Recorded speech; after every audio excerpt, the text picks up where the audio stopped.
Welcome to Jeremy's IT Lab. This is a complete course for the CCNA, including everything you need to pass the exam, all 100% free. Make sure you stay tuned till the end of the video for the quiz to test your knowledge of the material in this video. Also, remember to download and use the Anki flashcards with the link in the description, which will help you very much in your studies. Let's get started. This is the 5th lesson. And now we're going to get more into the details of how data travels through a network. This time we'll focus on Ethernet LAN switching. So if we look at this simple network consisting of a few PCs, a switch, and a router connected to the internet, today we'll be looking at how data moves around between the switches and the end hosts connected to them and to their router. How data is sent from the router to other networks will be a topic for another video, but let's start small. First, let's review. This is a slide from day 3's video of describing the physical layer of the OSI model. The physical layer defines physical characteristics of the medium used to transfer data between devices. For example, voltage levels, maximum transmission distances, like Ethernet UTP cables 100 meter limit, physical connectors, cable specifications, etc. Digital bits are converted into electrical for wired connections, or radio for wireless connections, signals. All of the information in day 2's video, cables, pin layouts, etc., is related to the physical layer.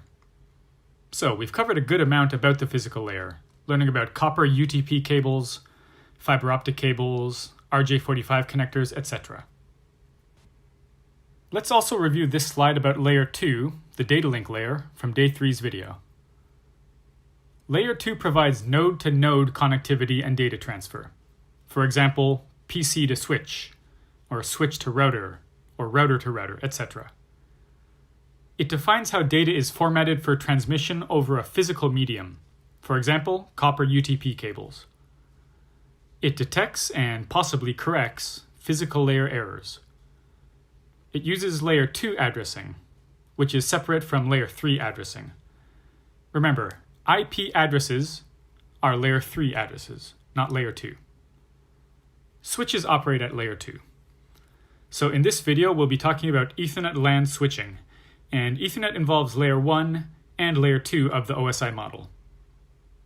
Since we've already covered the layer 1 Ethernet standards like UTP cables, this video will be about layer 2. Then, as we continue with this series, we'll move up the layers of the OSI model until you get a complete image of how data is sent and received over networks. Now let's talk about what a LAN, or local area network, is. There are different ways of defining a LAN, and your understanding of a LAN will become more complete as you learn more and more about networking. But basically, it's a network contained within a relatively small area, like an office floor or your home network. Routers are used to connect separate LANs. Look at this diagram. How many LANs do you think there are? Well, by the definition I'm using, this green network, consisting of 3 PCs, 1 switch, and the router interface they are connected to, is 1 LAN. This red network is also 1 LAN. Although there are 2 switches, it is all 1 LAN. Switches do not separate LANs, but adding more switches can be used to expand an existing LAN. So these red devices are part of 1 large LAN. Now, what do you think about the blue devices? There's the same devices as in the red network, but instead of the switches being connected to each other, they are connected to different router interfaces. So that means they are 2 separate LANs. One for this switch, its end hosts, and their router interface, and one for this switch, its end hosts, and the router interface they connect to. So in this lesson, we'll look at how traffic is sent and received within LANs like these. For example, this PC in LAN 2 to another PC in LAN 2. But we'll leave the topic of sending data between LANs for a later video. Here's one more bit of review. This shows the encapsulation process as data is prepared to be sent over a network. At the top, the data prepared by the upper layers of the OSI model is simply called data. a layer 4 header is added, and this combination of data and layer 4 header is called a segment. A layer 3 header is added to the segment, and it is now called a packet. Finally, a layer 2 header and trailer are added to the packet, and it becomes a frame. Once again, these different stages of preparing data to be forwarded are called protocol data units, or PDUs. For example, the layer 2 PDU is a frame. Today we're going to focus on how switches receive and forward frames, specifically Ethernet frames, since it's the layer 2 protocol used in virtually every LAN in existence today. Let's take a look at the actual contents of this Ethernet header and trailer. So, here's an Ethernet frame encapsulating the packet with a header and trailer. Note that I put the header on the left and the trailer on the right, opposite of the previous slide. Let's look at the header. Don't worry, I'll cover these in more detail, but here's a quick rundown. There are 5 fields in the header. First, the preamble and SFD, which means Start Frame Delimiter. These are used for synchronization and to allow the device to be prepared to receive the rest of the data in the frame. Next is the destination, the layer 2 address to which the frame is being sent. Next, there is the source, the layer 2 address of the device which sent the frame. The final field in the Ethernet header is the type. It indicates the layer 3 protocol used in the encapsulated packet, which is almost always Internet Protocol, or IP, version 4, or IP version 6. However, sometimes this is a length field, indicating the length of the encapsulated data, depending on the version of Ethernet. Now, the Ethernet trailer has only one field. That's the FCS, which stands for Frame Check Sequence. It's used by the receiving device to detect any errors that might have occurred in transmission. Okay, now let's take a look at these fields in more detail, starting with the preamble and Start Frame Delimiter. Here are the first 2 fields, the preamble and SFD, which I like to think of as a set. Let's look at the preamble first. It's 7 bytes long. How many bits is that? If you remember, there are 8 bits in 1 byte, so 7 times 8 is equal to 56 bits. It's a series of alternating 1s and 0s, like this: 10, 10, 10, 10, which is 1 byte, 7 times. The purpose of this is that it allows devices to synchronize their receiver clocks, to make sure they're ready to receive the rest of the frame and the data inside. Okay, that's the preamble. Now the SFD. SFD stands for Start Frame Delimiter. Its length is 1 byte, or 8 bits. Its bit pattern is 10101011, similar to each byte of the preamble, but the last bit is a 1, not a 0. It indicates the end of the preamble and the beginning of the rest of the frame. Now let's look at the next 2 fields, the destination and source fields. They indicate the devices sending and receiving the frame. Like when you send an email, both the destination and source email addresses are included in the email. Or when you send a letter in the mail, although that's getting less and less common these days. The addresses used in Ethernet are the destination and source MAC addresses. MAC stands for Media Access Control. The MAC address is a 6-byte, or 48-bit, address of the physical device. This is separate from a logical address like an IP address. The MAC address is actually assigned to the device when it is made. I'll talk more about MAC addresses in a few slides, but let's move on to the remaining fields of the Ethernet frame. The last field of the Ethernet header is the type or length field. It is 2 bytes or 16 bits in length. It can be used to represent either the type of the encapsulated packet or the length of the encapsulated packet. What do I mean by that?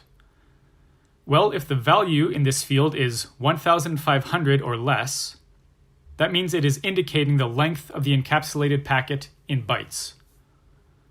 For example, if the value in this field is 1400, it means that the encapsulated packet is 1400 bytes in length. However, a value of 1536 or greater in this field indicates the type of the encapsulated packet, which is usually Internet Protocol version 4 or version 6, and then the length is determined via other methods. For example, a value of 0x0800, which is written in hexadecimal and is equal to 2048 in decimal. The 0x in front of 0800 is used to indicate hexadecimal, by the way. I'll talk more about hexadecimal in a few slides when I talk in detail about MAC addresses. 2048 is greater than 1536, of course, and it's used to identify that the encapsulated packet is an IPv4 packet. 0x86DD, which is equal to 34,525 in decimal, is used to indicate that the encapsulated packet is an IPv6 packet. Okay, so those are all of the fields in an Ethernet header. Try to remember the lengths of each field. The preamble is 7 bytes long. The start frame delimiter is 1 byte. The destination is 6 bytes, as is the source, as both are MAC addresses. And the type or length field is 2 bytes. Now let's take a brief look at the only field in the Ethernet trailer, the FCS, or frame check sequence. The only field of the Ethernet trailer is the FCS, which, as I mentioned, stands for frame check sequence. It is 4 bytes, or 32 bits in length. Its purpose is to detect corrupted data by running a CRC algorithm over the received data. CRC means cyclic redundancy check. Cyclic refers to something called cyclic codes.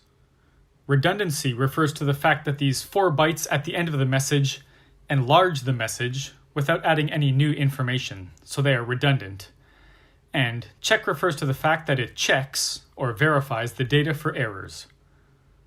Don't worry about the details of CRC too much, just be aware of the term. And remember that the Ethernet frame's frame check sequence is a cyclic redundancy check. If you remember that, you should be good for the CCNA. Feel free to read around on Wikipedia if you're curious to learn more about cyclic redundancy checks. Okay, now we know all of the fields of an Ethernet frame, both the header and the trailer. Try to recall the length of each field again. The preamble is 7 bytes. The start frame delimiter is 1 byte. The destination is 6 bytes. The source is 6 bytes also. The type or length field is 2 bytes. How about the trailer? What's the length of the frame check sequence? It is 4 bytes. This brings the total size, including header and trailer, to 26 bytes. So there's an overview of each field of an Ethernet frame. However, the fields I really want to focus on in this video are the source and destination MAC address fields. I mentioned a little bit about MAC addresses, but let's dig a little deeper. So let's spend a few slides looking into MAC addresses. As I mentioned before, a MAC address is a 6-byte or 48-bit physical address assigned to the device when it is made. This is different than an IP address, which you assign in the CLI when you configure the device. You might also hear the term burned-in address, or BIA, to refer to a MAC address. This is because the address is burned in to the device as it is made. The MAC address is globally unique. No 2 devices in the world should have the same MAC address. There are MAC addresses known as locally unique MAC addresses, which don't have to be globally unique throughout the world. However, in almost all cases, MAC addresses are globally unique. The first 3 bytes of the MAC address are the OUI, which stands for Organizationally Unique Identifier, and it's assigned to the company making the device. So Cisco, for example, will have various OUIs which only Cisco can use, and other makers will have their own OUIs, which only they can use. The last 3 bytes, the second half of the address, are unique to the device itself. MAC addresses are written as a series of 12 hexadecimal characters. For those of you who aren't sure what hexadecimal is, let's check it out a little bit. Before explaining hexadecimal, I want to make sure we all understand how the decimal system works. I don't mean to insult anyone's intelligence. I'm sure you all know how to count. But let's just review the system so we can compare it to hexadecimal. The decimal system uses 10 possible digits: 0, 1, 2, 3, 4, 5, 6, 7, 8, and 9. So you start with 0, then 1, 2, 3, 4, 5, 6, 7, 8, and 9. This number 9 here represents 9 ones, or 9 times 1. Then where do you go from here? You have to add another digit, adding a tens column. You probably look at this number and just think 10, but really it means 1 value of 10 and 0 values of 1. Then 11 is 1 10 and 1 1. Then you increase the ones column to get 12, 13, 14, 15, 16, 17, 18, and 19. Then you can't increase the ones column anymore, so you add 1 to the tens column to get 20, which is 2 tens and 0 ones. Then 21, 22, etc., all the way to 99. Now both the tens column and the ones column are maxed out. To represent higher numbers, you have to add another column, the hundreds column. 100 means 1 value of 100, 0 values of 10, and 0 values of 1. Then you follow the same process to get 101, 102, etc., all the way to 999. Then once again, you have to add another column to make 1000. So that's how the decimal system works. Let's look at hexadecimal. While decimal uses 10 possible digits, hexadecimal uses 16 possible digits. The first 10 are the same as the decimal system: 0, 1, 2, 3, 4, 5, 6, 7, 8, and 9. The other 6 are borrowed from the alphabet: A, B, C, D, E, and F. Although these are the same characters as in the alphabet, they represent numbers here. So hexadecimal A is equivalent to 10 in decimal. B is 11, C is 12, D is 13, E is 14, and F is 15. Here's a chart showing some decimal numbers in black and their hexadecimal equivalents in red. We already saw the hexadecimal numbers up to F, which is equal to decimal 15. Notice how the numbers are written after F. This hexadecimal number looks like 10, but it isn't 10. The second column in hexadecimal represents 16. So this is 1 16 and 0 ones. So it's equivalent to decimal 16. This number looks like 11, but really it's 1 16 and 1 1. So it's equivalent to decimal 17. Hexadecimal 1 2 is decimal 18. Hexadecimal 1 3 is decimal 19. Hexadecimal 1 4 is decimal 20. Hexadecimal 1 5 is decimal 21. Hexadecimal 1 6 is decimal 22. Hexadecimal 1 7 is decimal 23, etc. Hexadecimal then proceeds 1 8, 1 9, 1A, 1B, 1C, etc. The purpose of all of this is just to give you an introduction to hexadecimal. When we cover Internet Protocol version 6 in a later lesson, we'll go more in depth. For now, if you have a general understanding of what hexadecimal is, that's good enough. Let's move on. So here's a simple network, just 3 PCs connected to a switch. Notice the interface names for the switch: F01, F02, and F03. F means fast Ethernet, so these are 100 megabit per second interfaces. I've also written the MAC address for each PC. You're probably not going to see any MAC addresses like these. I've just simplified them for this demonstration. Notice each MAC address is a series of 12 hexadecimal digits, separated by periods. You may also see periods after every other digit. So for example, PC1's MAC address would be AA.AA.AA.00.00.01. But I tend to write them after every fourth character. The OUI, or Organizationally Unique Identifier, which is the first half of the MAC address, is AAAAAA for each device. So we know that these PCs are all from the same maker. The second half of the MAC address of each device, however, is different for each PC, as the second half identifies the device itself. Now, let's say PC1 wants to send some data to PC2. Due to lack of space, I've just written an abbreviated form of the destination and source MAC addresses here. By the way, this kind of frame is called a unicast frame, a frame destined for a single target, PC2 in this case. There are other kinds of frames, like broadcast frames, which we'll learn as we go along. But for now, remember this term, unicast. PC1 sends the frame through its network interface card, which is connected to switch 1, and switch 1 receives the frame. After switch 1 receives the frame, it looks at the source MAC address field of the frame and then uses that information to learn where PC1 is.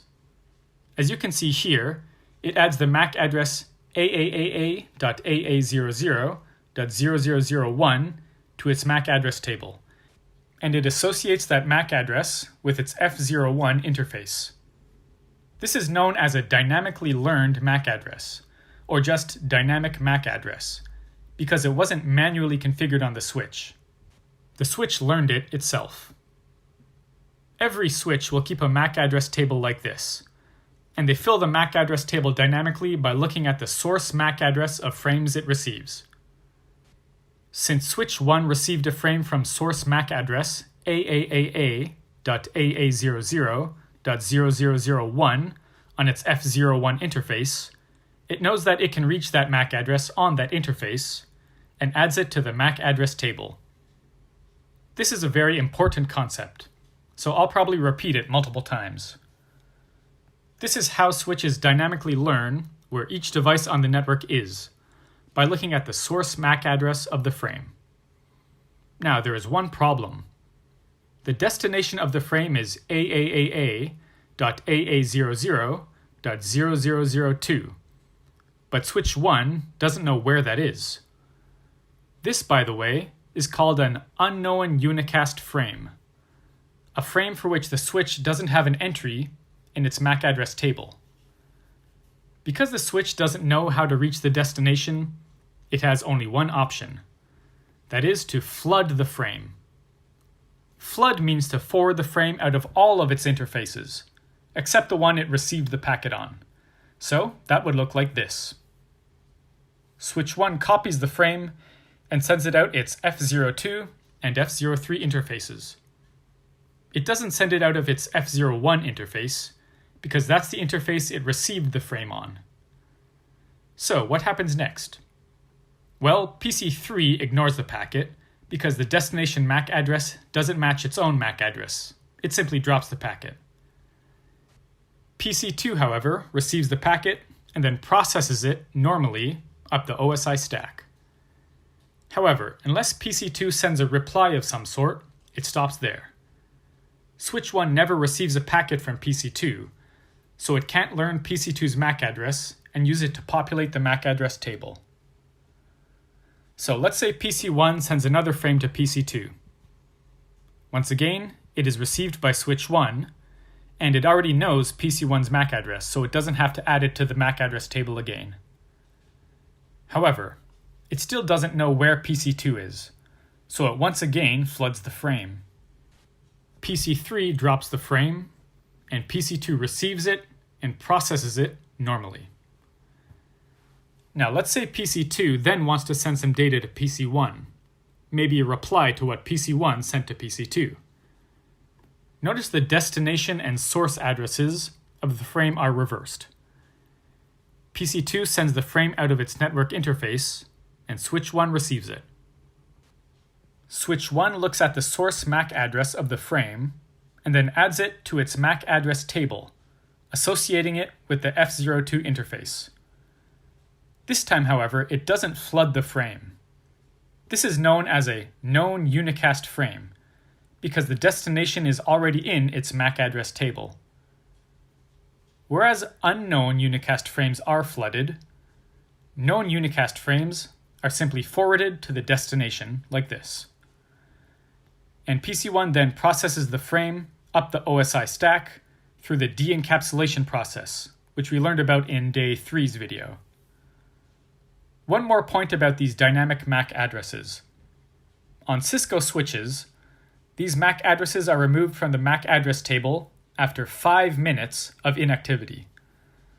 So if PC1 didn't send any traffic for over 5 minutes, switch 1 would remove the MAC address to clean out the MAC address table.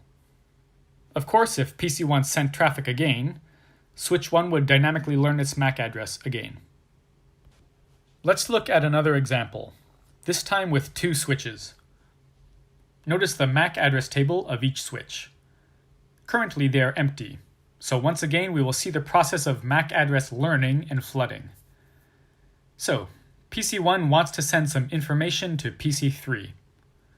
The source MAC address of the packet is AAAA.AA00.0001, and the destination is AAAA.AA00.0003.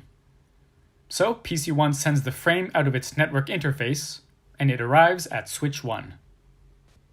Switch 1 learns PC1's MAC address from the source address field of the frame, and associates it with the interface on which it was received, F01. I'll just say once more, I'm only writing a short version of the MAC address due to the lack of space here. Really, the frame and the MAC address table would include the whole MAC address, of course. Once again, a MAC address learned in this way is called a dynamically learned MAC address, or more often, a dynamic MAC address.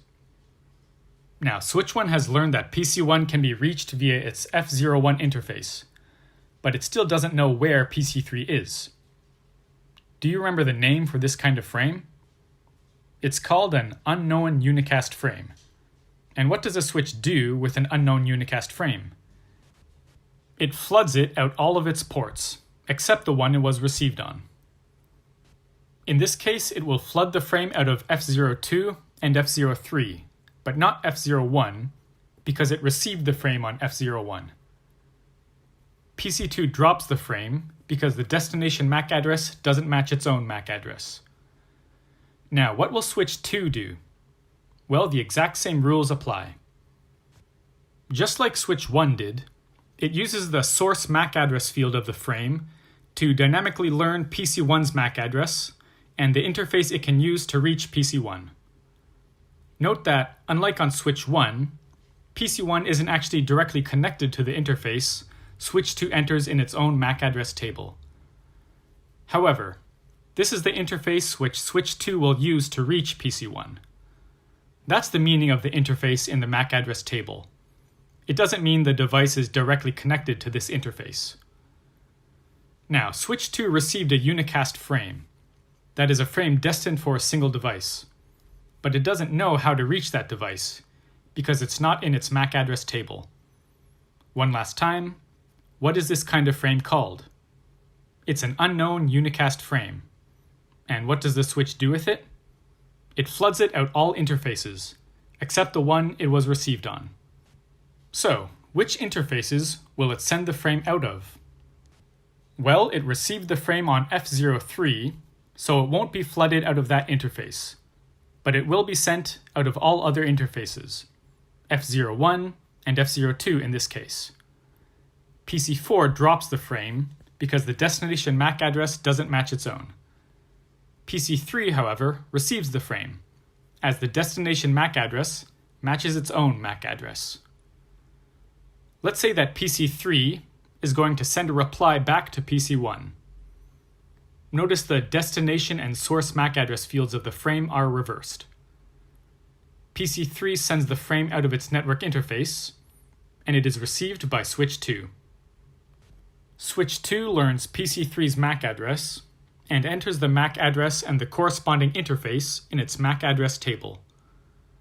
Just so we're clear, the switch uses the source MAC address field to fill its MAC address table because if it receives a frame from that source on the interface, it knows that it can reach that MAC address via that interface. So let's continue. Switch 2 already has an entry for the destination MAC address, AAAA.AA00.0001 in its MAC address table, so there is no need to flood the frame. Instead, it is forwarded normally out of the corresponding interface in the MAC address table, which is F03. The frame is received by switch 1, which adds an entry for PC3's MAC address in its MAC address table with the interface F03, since that's where it received the frame. Finally, since switch 1 already has an entry for the destination MAC address in its own MAC address table, switch 1 forwards the frame out of the corresponding interface and it reaches its destination, PC1. Okay, so that was a lot of information. I was actually planning to cover the Ethernet LAN switching topics in a single video, but I've decided to split it up into 2 videos. So let's move on to the quiz for today's video. Here's question 1. Which field of an Ethernet frame provides receiver clock synchronization? A. Preamble. B. SFD. C. Type. Or D. FCS. Pause the video to think about your answer. The answer is A. Preamble. Let's check. The SFD, or start frame delimiter, signifies the end of the preamble. It is not used to provide receiver clock synchronization. So B, SFD, is incorrect. The type field indicates the type of packet encapsulated within the frame. So C, type, is incorrect. The FCS, or frame check sequence, is used to detect errors that occurred during transmission. So D, FCS, is incorrect. The preamble is a series of ones and zeros, or 7 bytes of 10101010, which allows the receiving device to synchronize its receive clock. So A, preamble, is the correct answer. Let's go to question 2. How long is the physical address of a network device? A. 32 bytes. B. 32 bits. C. 48 bytes. Or D. 48 bits. Pause the video to think about your answer. The answer is D. 48 bits. Remember, a byte is equal to 8 bits, so 48 bytes is equal to 384 bits.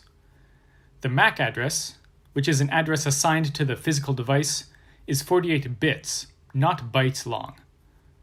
By the way, an IP address, which we will learn about soon, is 32 bits in length. Let's go to question 3. What is the OUI of this MAC address? E8BA 70112874. A. E8BA. B. E8BA.70. C. 7011. Or D. E8BA 7011. Pause the video to think about your answer. The answer is B. E8BA.70. The OUI, organizationally unique identifier, is the first half, or 24 bits, of a MAC address. It is a unique value assigned to the maker of the device. The first half of this MAC address is E8BA.70, so B is the correct answer. Let's go to question 4. Which field of an Ethernet frame does a switch use to populate its MAC address table? A. Preamble. B. Length. C. Source MAC address. Or D, destination MAC address? Pause the video to think about your answer. The answer is C, source MAC address. Let's check. The preamble is a series of ones and zeros, 7 bytes of 10101010, which allows the receiving device to synchronize its receive clock. It is not used to populate the MAC address table, so A, preamble, is incorrect. The length field indicates the length of the encapsulated packet. It is not used to populate the MAC address table, so B, length, is incorrect. Although this field does specify a MAC address, it does not help the switch populate its MAC address table, so D, destination MAC address, is incorrect. A switch uses the source MAC address field to populate its MAC address table. It associates the source MAC address with the interface on which the frame was received. This allows the switch to learn how to reach other devices on the network. So C, source MAC address, is the correct answer. Let's go to question 5. What kind of frame does a switch flood out of all interfaces except the one it was received on? A, unknown unicast. B, known unicast. Or C, all cast. Pause the video to think about your answer. The answer is A, unknown unicast. Let's check. A known unicast frame is a frame for which the destination MAC address is already in the switch's MAC address table. Since it already knows how to reach the destination, there is no need to flood the frame. So B, known unicast, is incorrect. All cast is not a type of Ethernet frame, so C, all cast, is incorrect. An unknown unicast frame is a frame destined for a single host. However, the switch doesn't know how to reach the destination, so it floods the frame out of all interfaces except the one it was received on. So A, unknown unicast, is the correct answer. As usual, there are additional supplementary materials to help you understand and remember what you studied. There is a pre-made deck of Anki flashcards to help you review. Check the link in the description. There will be a packet tracer lab, but I'll leave that for after part 2 of Ethernet LAN switching, so there won't be a practice lab for this video specifically. Good luck with your studies. Thank you for watching. Please subscribe to the channel, like the video, leave a comment, and share the video with anyone else studying for the CCNA. If you want to leave a tip, check the links in the description. I'm also a Brave verified publisher and accept BAT, or Basic Attention Token, tips via the Brave browser. That's all for now.